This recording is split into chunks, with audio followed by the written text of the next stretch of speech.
তো hello' guys, মই পিংকু। আজি যাই আছোঁ হিড়িম্বা মন্দিৰলৈকে, আপোনালোককো দেখুৱাম যি পাৰোঁ। তো বলক গাইজ, এতিয়া ধুনীয়াকৈ যাই থাকোঁ। মই অকলে নহয়, লগত আছে ৰাজ ভাই। তো পাই গ'লোঁ গাইজ সেই মন্দিৰটো, আৰু এইটো হৈছে মেইন গেট।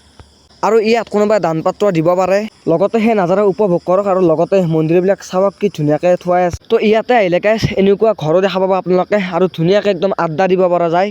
আৰু গাইজ আপোনালোকে এইটো বস্তু মন কৰক, সেইটো বস্তু হৈছে সহা, আৰু কি নাপায় আপোনালোকে চাওকচোন। তো গাইজ ইয়াতে আহিলে এটা পুখুৰীও পাবা, আৰু যদি পানী পিয়া লাগে ইয়াতে পানীৰো ব্যৱস্থা কৰা হৈছে। সেই হিড়িম্বা মন্দিৰটো এইটো হৈছে আপোনালোকক ধুনীয়াকৈ দেখুৱাই আছোঁ। আৰু লগতে ওচৰৰ নাজাৰাখিনিও বহুত বেছি ধুনীয়া, আৰু ভাটিবেলাৰ টাইমত আহিব আপোনালোকে আৰু ভালকৈ দেখা পাব। তো গাইজ এইফালে আছে ভিতৰৰ পৰিৱেশটো বহুত বেছি ধুনীয়া। বাকী ফুলৰ কথা কি ক'ম আপোনালোকক গাইজ, এইফালে আহিলে ধুনীয়া ধুনীয়া একদম ফুল দেখা পাব। তো একদম কি কম প্ৰেম হৈ যোৱা ফুল দেখা পাব আপোনালোকে। এবাৰো ইমান ভালকৈ ফুলৰ নাম নাজানো, তথাপিও আপোনালোকক যি পাৰোঁ দেখুৱাইছোঁ। তো গাইজ আপোনালোকে চাওকচোন কি ধুনীয়াকৈ এটা ওচৰতে পুখুৰী আছে, তাৰপিছত আছে ফুল, চাওক কি ধুনীয়াকৈ ফুলি আছে। তো ফটো চটো মাৰাৰ কাৰণে বহুত বেছি ধুনীয়া। আজিৰ মিনি ব্লগটো এখানেই আছিল। আজিলৈ বাই, জয় অসম।